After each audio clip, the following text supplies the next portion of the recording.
காசிக்கு போனேன். காசிலேருந்து சாமி கும்பிட்டு முடிக்கவுமே நான் படுத்திருக்கேன். காசியில் சிவபெருமை வந்து பக்கத்தில் உட்காந்து மாமா எந்திரிப்பா அப்படின்னாரு. என்ன சாமி நீங்கள் இந்நேரம் உறக்கத்துக்கு எடுக்க வந்துருக்கீங்க அப்படின்னு சொன்னேன்.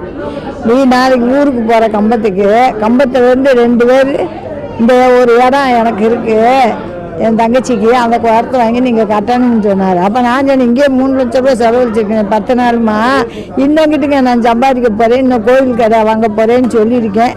அதே மாதிரி வந்து வீட்டுக்குள்ள நல்லதில் உங்கள் வயசு போய் 2 வயசு உட்காந்துருக்காங்க வீட்டுக்குள்ளே, நீங்கள் கோயில் இடம் வாங்குறீங்களான்னு சொல்லி அப்படியே வந்து பார்த்தேன். நான் உன்னை கேட்டேன், இந்த ஆட்டை படம் எடுத்து காமிச்சா, நான் இருக்கம்மா நீ வாங்குமா, நான் வாங்கிட்டேன். இப்போ எப்படியோ கட்டி இப்போதே முன்னேறி வாரோம். இந்த உலகம் பூரா ஆத்தா பரசனை அங்கிட்டு பூரா அமெரிக்கா வரைக்கும் பரசிடுச்சு என் கதை. இது இப்போ புது கதை. ஏன்னா இனிமேல் ஆத்தா நல்ல வாக்கை கொடுத்து எல்லா மக்களையும் காப்பாற்றட்டும். நான் எனக்குன்னு எந்த சொத்தும் கேட்கல, எந்த நகையும் கேட்கல, சாப்பாடு கூட 3 நேரம் சாப்பிட மாட்டேன். எனக்கு தெய்வ நம்பிக்கை.